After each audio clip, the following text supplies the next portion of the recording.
भारत माता की, भारत माता की, भारत माता की। उत्तर प्रदेश के लोकप्रिय मुख्यमंत्री योगी आदित्यनाथ जी, केंद्रीय मंत्रिमंडल के मेरे साथी पंकज चौधरी जी, जयंत चौधरी जी,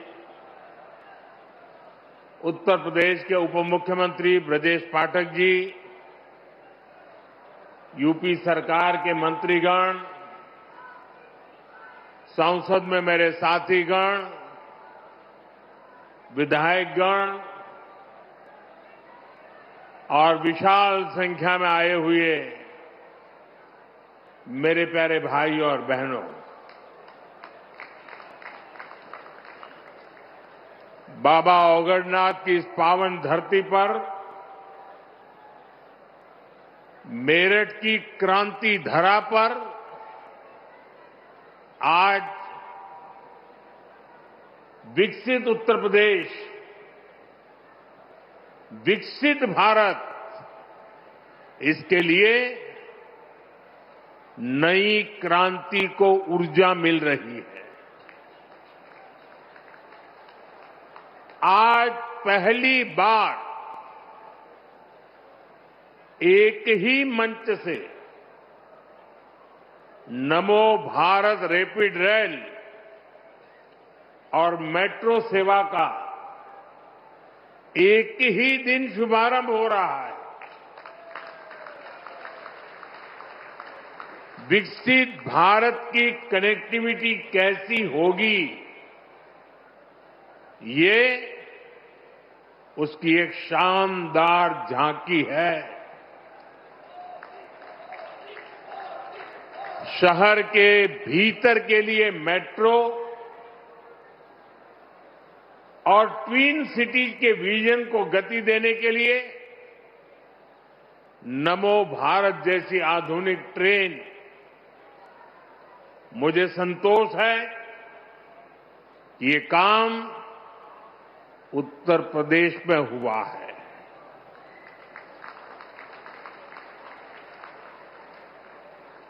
भाइयों और बहनों,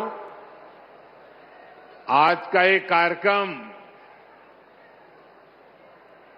भाजपा की डबल इंजन सरकार की कार्य संस्कृति को भी दर्शाता है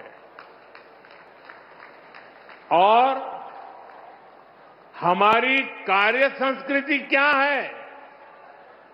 हमारी कार्य संस्कृति है कि जिस काम का शिलान्यास किया जाए उसे पूरा करने के लिए दिन रात एक कर दिया जाए। और इसलिए अब परियोजनाएं पहले की तरह लटकती भटकती नहीं है। नमो भारत या मेट्रो सेवा, दोनों का शिलान्यास करने का अवसर आप सबने मुझे दिया था और आज मुझे ही इनके लोकार्पण का भी सौभाग्य मिला है। साथियों, थोड़ी देर पहले मैंने मेरठ मेट्रो में सफर किया। इस दौरान मेरी स्कूल कॉलेज के अनेक युवाओं से और अन्य यात्रियों से बातचीत हुई है।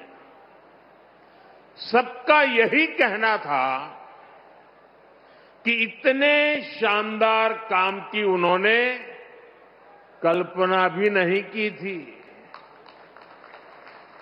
और सबके सब लोग वो पुराने दिनों को याद कर रहे थे और खास तौर पर बहनों बेटियों ने मुझे बताया, कुछ साल पहले तक शाम होते ही पूरे रूट में सन्नाटा छा जाता था।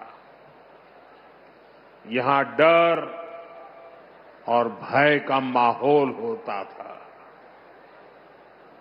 अब एक तरफ कानून व्यवस्था भी सुधरी है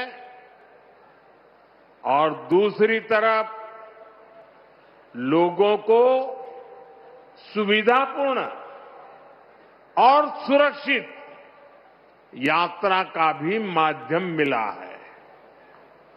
और साथियों, मुझे खुशी है कि नमो भारत रैपिड रेल से ये नारी शक्ति के सामर्थ्य का प्रतीक भी बनी है। इसमें train operator, station control staff, ऐसे अधिकतर काम में हमारी बेटियां ही कार्यरत हैं, बेटियां ही नेतृत्व कर रही है। मैं आप सभी को, उत्तर प्रदेश को और दिल्ली वासियों को देश की पहली नमो भारत रैपिड रेल सेवा और मेरठ मेट्रो के लिए बहुत बहुत बधाई देता हूं। साथियों, मेरठ की इस धरती से मेरा भी एक विशेष नाता रहा है। जब 2014 के चुनाव हुए, 2019 के चुनाव हुए और 2024 के लोकसभा चुनाव हुए, तो मेरठ से ही मेरी चुनावी सभाओं की शुरुआत हुई।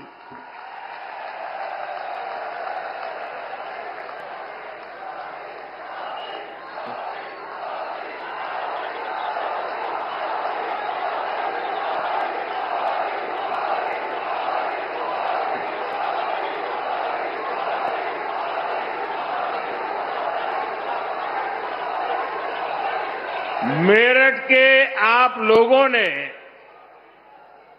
यहां के किसानों ने,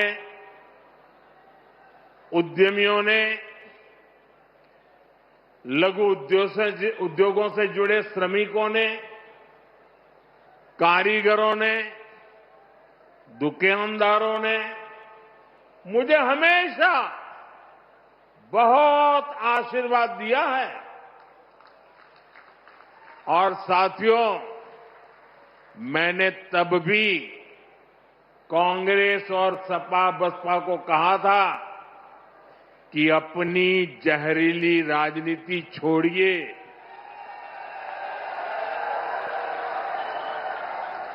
और आइए विकास के मुद्दे पर मुकाबला करके देखते हैं। साथियों, इन दलों ने तो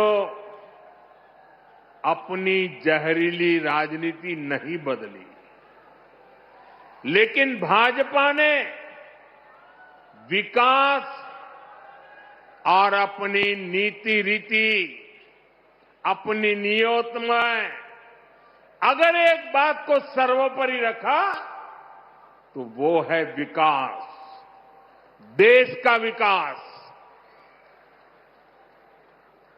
इसका एक उदाहरण हमारी मेट्रो भी है, मेरठ मेट्रो भी है। साथियों, 2014 से पहले भारत में मेट्रो का विस्तार बहुत ही धीमी गति से हो रहा था। हालत ये थी कि कांग्रेस सरकार के समय में देश के सिर्फ 5 शहरों में ही मेट्रो चल पाई थी, जबकि आज भाजपा सरकार में देश के 25 से ज्यादा शहरों में मेट्रो चलने लगी है। आज भारत मेट्रो के मामले में दुनिया का तीसरा बड़ा नेटवर्क बन चुका है।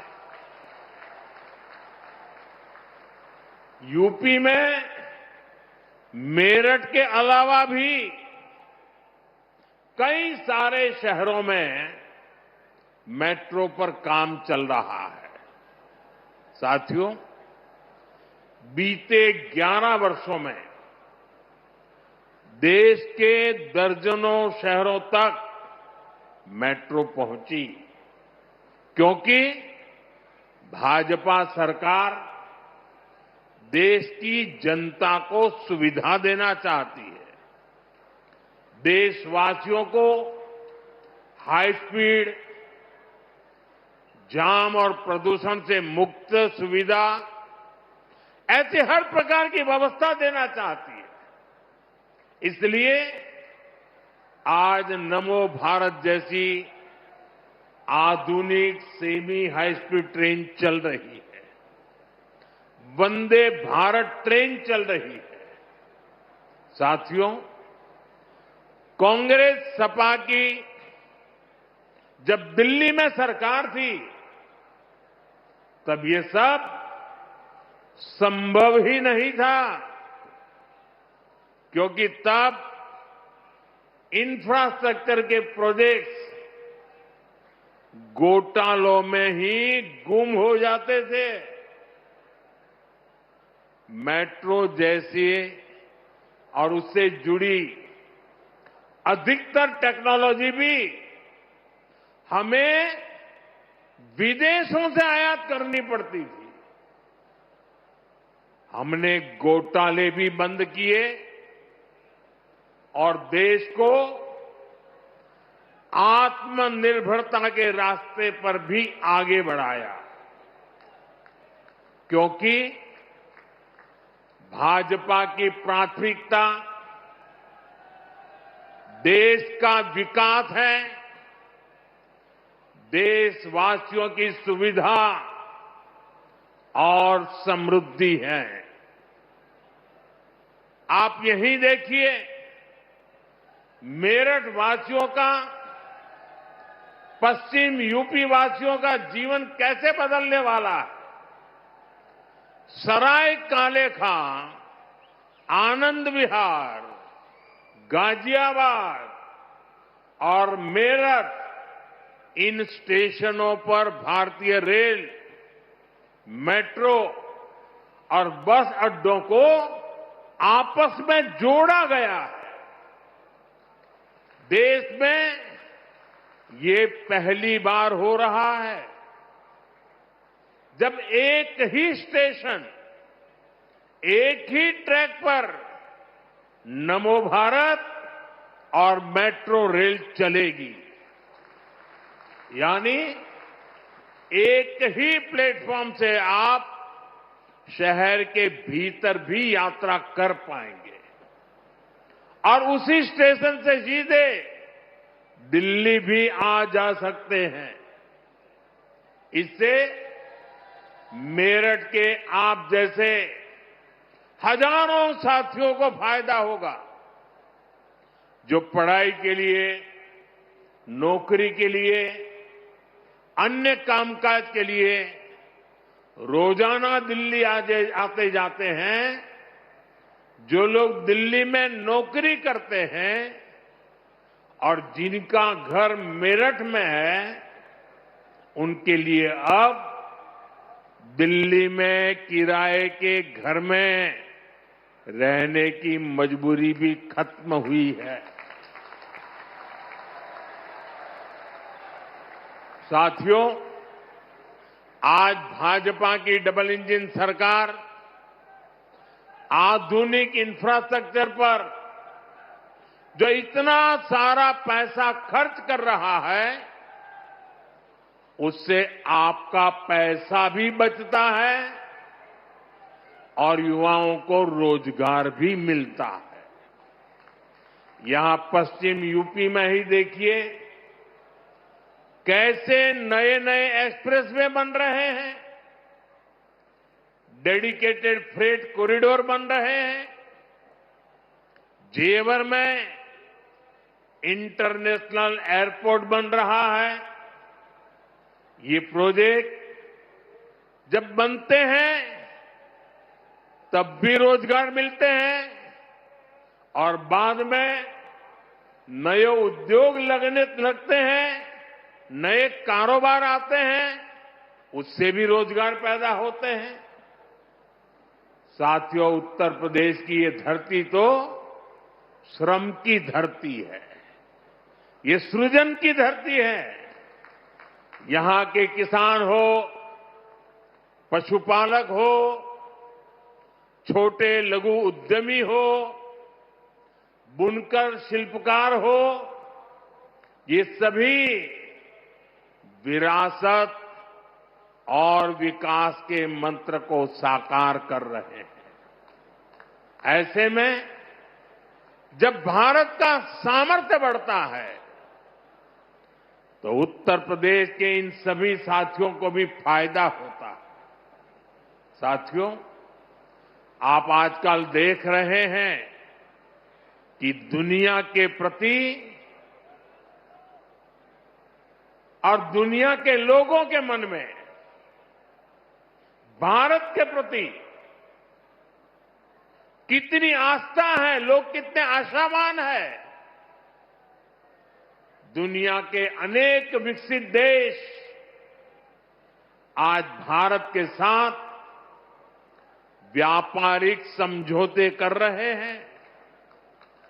एक समय था जब कांग्रेस की सरकार चाहकर भी विकसित देशों के साथ समझौते नहीं कर पाती थी, क्योंकि तब घोटालों के लिए बदनाम कांग्रेस सरकार से समझौते करने में दुनिया को हिचक होती थी। लेकिन आज विकसित देश भारत के साथ जुड़ने के लिए उत्सुक है, क्योंकि उनको भारत के विकास में अपना भविष्य दिखता है। उनको भारत की युवा शक्ति में उम्मीद दिखती है।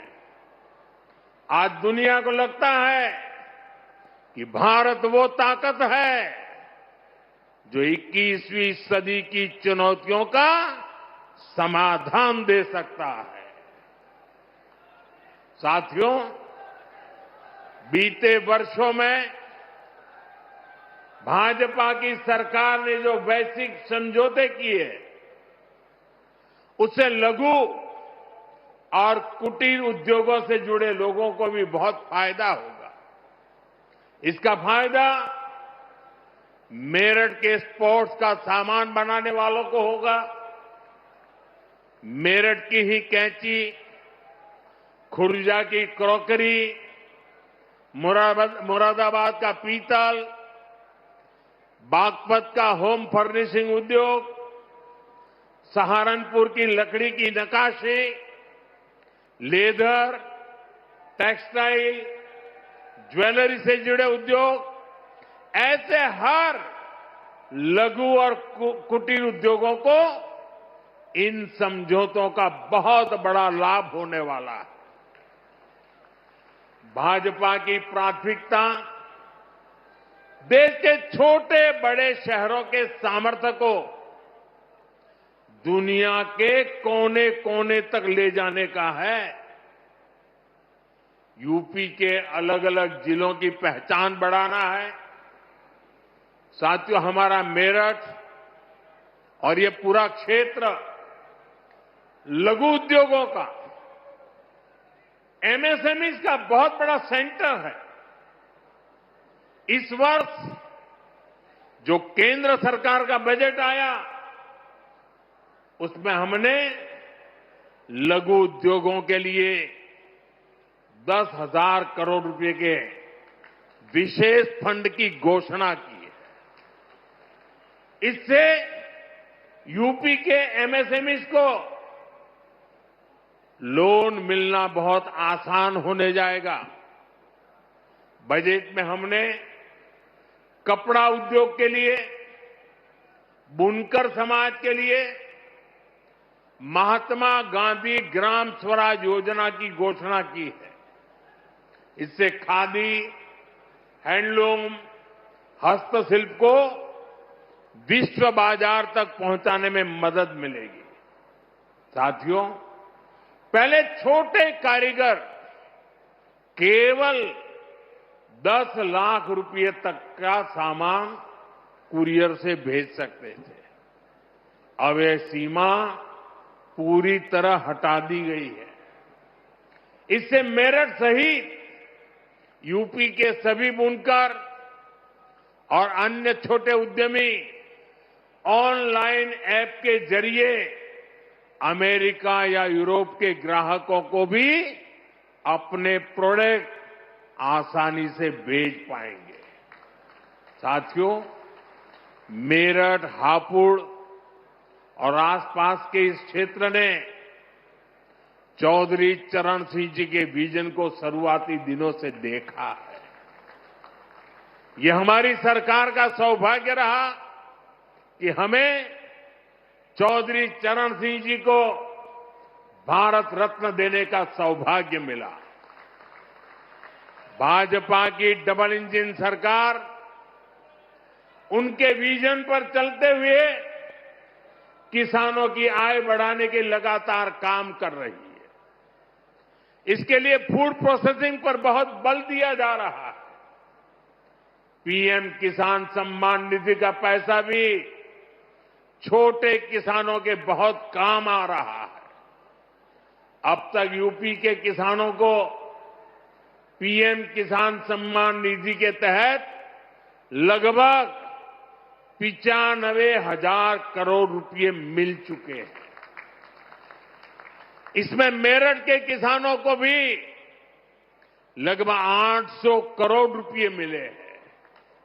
भाइयों और बहनों, एक तरफ आज देशवासी भारत को विकसित बनाने के लिए दिन रात मेहनत कर रहे हैं, लेकिन देश में ही कुछ राजनीतिक दल हैं जो भारत की सफलता को पचा नहीं पा रहे। अभी आपने देखा, भारत में दुनिया का सबसे बड़ा एआई सम्मेलन हुआ। दुनिया भर के 80 से अधिक देशों के प्रतिनिधि दिल्ली आए। दुनिया के करीब 20 देशों के राष्ट्राध्यक्ष भारत आए। लाखों लोग हिंदुस्तान के कोने कोने से दिल्ली में जुटे थे। दुनिया के विकासशील देशों में ऐसा सम्मेलन आज तक कभी नहीं हुआ। मैं जरा मेरठ के लोगों को पूछना चाहता हूं, ये जो एआई सम्मेलन हुआ, आपको गर्व हुआ कि नहीं हुआ? पूरी ताकत से बताइए, आपको गर्व हुआ कि नहीं हुआ? आपका माथा ऊंचा हुआ कि नहीं हुआ? आपका सीना चौड़ा हुआ कि नहीं हुआ? ये काम भारत के लिए हुआ कि नहीं हुआ है? भारत के युवाओं के लिए हुआ है कि नहीं हुआ है? भारत के भाग्य को बदलने के लिए हुआ है कि नहीं हुआ है? 21वीं सदी में लीडरशिप लेने के लिए हुआ है कि नहीं हुआ है? पूरा देश गर्व से भर गया।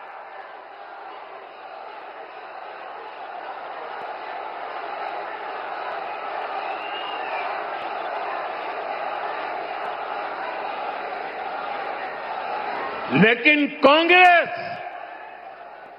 और इसके इकोसिस्टम ने क्या किया? साथियों, कांग्रेस ने भारत के एक वैश्विक आयोजन को अपनी गंदी और नंगी राजनीति का अखाड़ा बना दिया।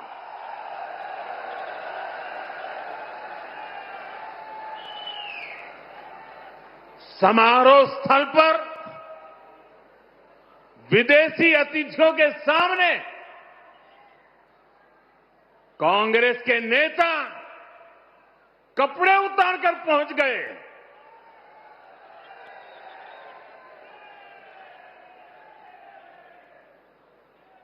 मैं कांग्रेस वालों को पूछता हूं, देश तो जानता है आप पहले से ही नंगे हो, फिर कपड़े उतारने की जरूरत क्या पड़ी?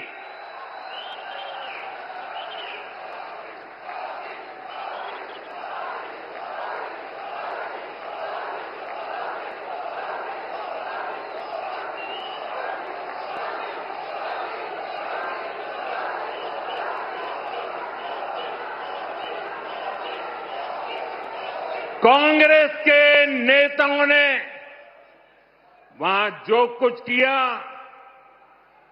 वो दिखाता है कि देश की सबसे पुरानी पार्टी वैचारिक रूप से कितनी दिवालिया हो गई है, कितनी दरिद्र हो गई है। साथियों, कोई कल्पना नहीं कर सकता। हम तो वो लोग हैं जो गांव में किसी के यहां शादी ब्याह होता है तो पूरा गांव उसे सफल बनाने में जी जान से जुट जाता है, ताकि मेहमान गांव की एक अच्छी छवि लेकर जाएं। कांग्रेस तो अपने ही देश को बदनाम करने में जुटी है। साथियों, कांग्रेस के नेताओं को मोदी से नफरत है। ये लोग मेरी कब्र खोदना चाहते हैं, मेरी मां को गाली देने से भी उनको कोई परहेज नहीं है। उन्हें भाजपा से विरोध है, उन्हें एनडीए से विरोध है। ठीक है, आपकी राजनीति में यही करना जरूरी है, चलो भाई समझ सकते हैं, हम इसको भी सहन कर लेंगे। लेकिन कांग्रेस को याद रखना चाहिए था कि एआई ग्लोबल समिट ये बीजेपी का समारोह नहीं था और न ही उस समय बीजेपी का कोई नेता वहां मौजूद था। ये देश का कार्यक्रम था, देश के सम्मान का कार्यक्रम था, देश के लोगों के पसीने से। लेकिन कांग्रेस ने परसों सारी मर्यादाएं तोड़ दी और पूरा देश कांग्रेस की इस रीति नीति पर थू थू हो रही है। लेकिन दुर्भाग्य देखिए, इतनी पुरानी पार्टी के नेता लाजने के बजाय गाजते हैं, बेशर्मी के साथ देश की बेइज्जती करने वालों का जयकारा कर रहे हैं।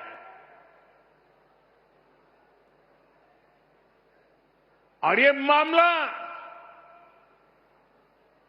कांग्रेस की हरकतों का लगातार चल रहा है। पार्लियामेंट में क्या किया?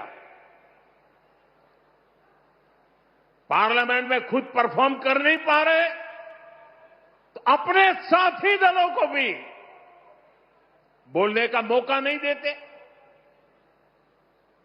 पार्लियामेंट को चलने नहीं देते। और उसका सबसे बड़ा नुकसान कांग्रेस के जो साथी दल है ना, उनको हो रहा है। अब वो समझ गए हैं।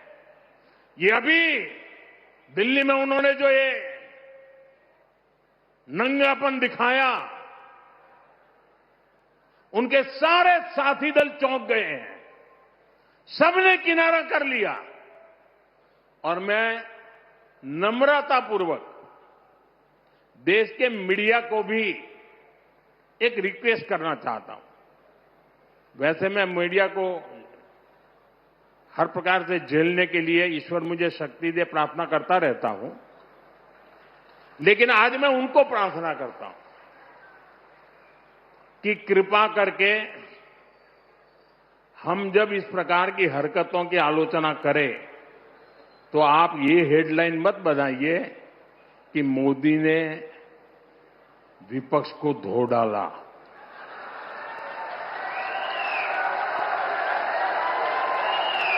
आप कांग्रेस को बचाने की ये चालाकियां बंद कीजिए। ये विपक्ष विपक्ष करके आप कांग्रेस को बचा रहे हैं और विपक्ष में जो और साथी बैठे हैं वो भी समझ गए हैं कि पाप कांग्रेस करती है और भुगतना उनको पड़ता है। और कांग्रेस की इकोसिस्टम हर बार बच के निकलने का एक खेल खेलती है कि पाप कांग्रेस करे, आलोचना कांग्रेस की हो, गुस्सा कांग्रेस पर हो, लेकिन मीडिया में कांग्रेस नहीं दिखती, विपक्ष शब्द दिखता है। क्यों भाई? क्यों कांग्रेस को बचा रहे हो? ऐसा करने से आप न कांग्रेस को बचा पाते हो, न कांग्रेस को सुधरने के लिए मजबूर करते हो। अगर आप एक बार छापना शुरू कर दोगे, बोलना शुरू कर दोगे, ये जनरल विपक्ष का दोष है। और देखिए दिल्ली में जो हुआ, क्या उसमें कोई टीएमसी के लोगों ने पाप किया है? नहीं किया है। डीएमके के लोगों ने पाप किया है? नहीं किया है। बसपा के लोगों ने पाप किया है? नहीं किया है। फारूक अब्दुल्ला जी की पार्टी ने पाप किया है? नहीं किया है। सिर्फ और सिर्फ सरफरे नेता, कांग्रेस के बेलगाम नेता देश को तबाह करने पर तुले हुए हैं। अगर आपको प्रधानमंत्री की कुर्सी पर बैठना है तो पहले आपको जनता के दिल जीतने पड़ेंगे।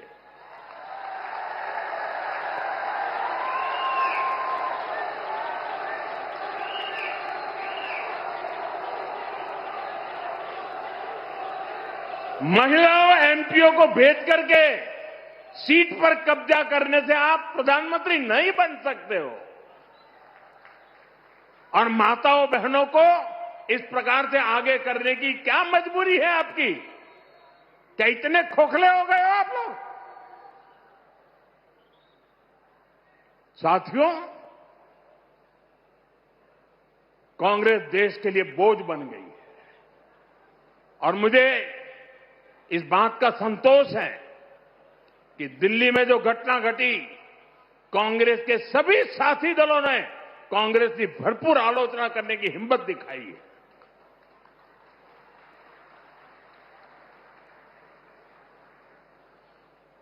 मैं विपक्ष के इन साथियों का सच्चाई के साथ और देश के गौरव के साथ खड़े रहकर रहने के लिए उनका मैं सार्वजनिक रूप से आभार व्यक्त करता हूं।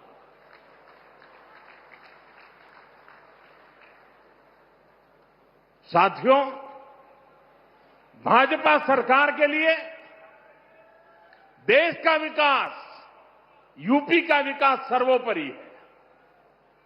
लेकिन आप याद करिए, 10 साल पहले तक यूपी की चर्चा किन बातों के लिए होती थी? हर किसी को मेरठ के दंगे, पश्चिम यूपी में क्रिमिनलों की गैंग, खराब सड़कें, बिजली की कटौती और पिछड़ेपन की परिस्थितियां, यही कुछ चर्चा में रहता था। पश्चिमी यूपी के अपराध पर फिल्में बनती थी, फिल्में। सपा सरकार ने यूपी का ये हाल करके रखा था। लेकिन आज यूपी को विकास के लिए जाना जा रहा है। आज हमारे यूपी को ब्रह्मोस के लिए मोबाइल फोन बनाने और एयरपोर्ट के लिए पर्यटकों की सुविधा लगातार बढ़ती संख्या के लिए जाना जाता है। यूपी स्पोर्टिंग इकोसिस्टम में भी अपनी पहचान बढ़ा रहा है। मेरठ में स्पोर्ट्स यूनिवर्सिटी का काम तेजी से पूरा किया जा रहा है। साथियों, सपा राज में जो अपराधी बेखौफ घुमा करते थे, वो आज योगी जी की सरकार में जेलों में दिन बिता रहे हैं। आज किसी की हिम्मत नहीं है कि कॉलेज से पढ़कर निकल रही हमारी किसी बेटी का अपमान कर सके। साथियों, जब कानून व्यवस्था सुधरती है तो व्यापार, कारोबार और दुकानदारी के लिए भी माहौल बनता है। इसलिए आज यूपी की अर्थव्यवस्था में भी जबरदस्त उछाल देखने को मिल रहा है। योगी जी के नेतृत्व में यूपी देश का बड़ा मैन्युफैक्चरिंग हब बन रहा है।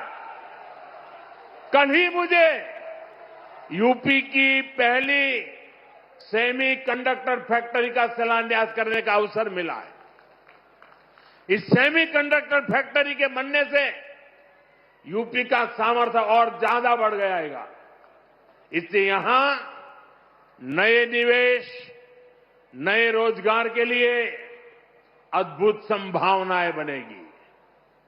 मैं आपको विश्वास दिलाता हूं, भाजपा की डबल इंजन सरकार ऐसे ही यूपी को देश की सबसे बड़ी इकोनॉमी बनाने के लिए काम करती रहेगी।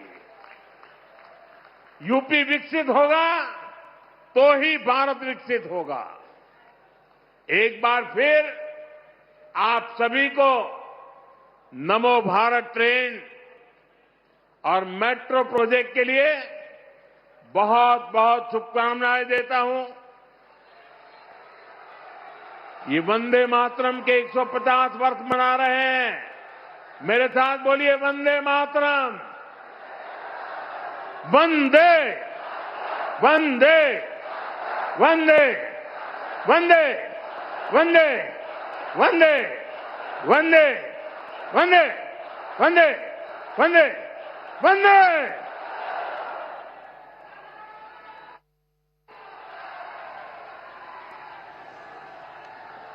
बहुत बहुत आभार माननीय प्रधानमंत्री महोदय, आपका हर शब्द भारत माता की, भारत माता की, भारत माता की। उत्तर प्रदेश के लोकप्रिय मुख्यमंत्री योगी आदित्यनाथ